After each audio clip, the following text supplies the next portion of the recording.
Indianapolis Colts. I'll let you start here. Should have been a playoff team last year. Carson Wentz choked. Now they pick up Matt Ryan. Before I go, what are their expectations, you think? Don't say what you think they're going to do. Just what do you expect? Expectations are pretty high for them. I mean, they brought in a quarterback who I think is above average. I mean, this is a guy who brought his team to the Super Bowl and won an MVP in the last half-decade, maybe decade, I don't know. A lot changes in a half a decade. A lot changes in a half a decade, but with that being said, Matt Ryan was never some transcendent talent. He was a guy that worked in a system super well.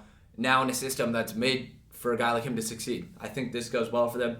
I think they'll have a good year. Jonathan Taylor's obviously probably going to wind up top 3 running back in the NFL. One of the best O-lines I've seen in my entire time of watching football. And by the way, their O-line, everyone's just so used to it being great because Quentin Nelson's labeled as best offensive weapon. They did take a step back this year. I don't think they're going to be top 5, top 3. They're elite, but I still think there's teams better out there like the Eagles ahead of them. I was going to say, but over the past, let's say, 3 years, their O-line's been the best. Like, they've had like an O-line consistency that was better than any other team I've seen.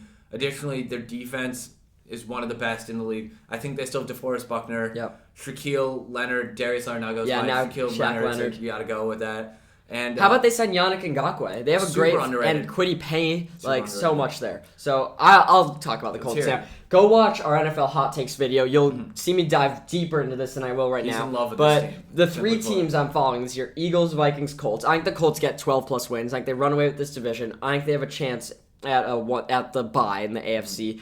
I have them probably being a 2 or a 3 seed, but here's why. Matt Ryan, I think, is less than you said he would be. I think he's below average. I think he's about average. He had a bad year last year, but he is the definition of systems quarterback. Look at Colts teams the last few years. They were good with Wentz, should have made the playoffs. They made the playoffs with Phillip Rivers at like age 38 or something. They almost made it with Jacoby Brissett. And now they upgrade all of those with Matt Ryan. They have the best running back they've had ever in Jonathan Taylor in all those years. I mean, probably the best running back they've had since Edgar and James. And Michael Pittman, I think, is going to take a huge step forward. I love Michael Pittman. They still have that offensive line, and I think everything is lined up perfectly to work this year. As you said with that defense, Kwity Paye, DeForest Buckner, and Yannick Ngakoue on that line with Shaq Leonard as a linebacker. He's kind of the captain of that team. I see it.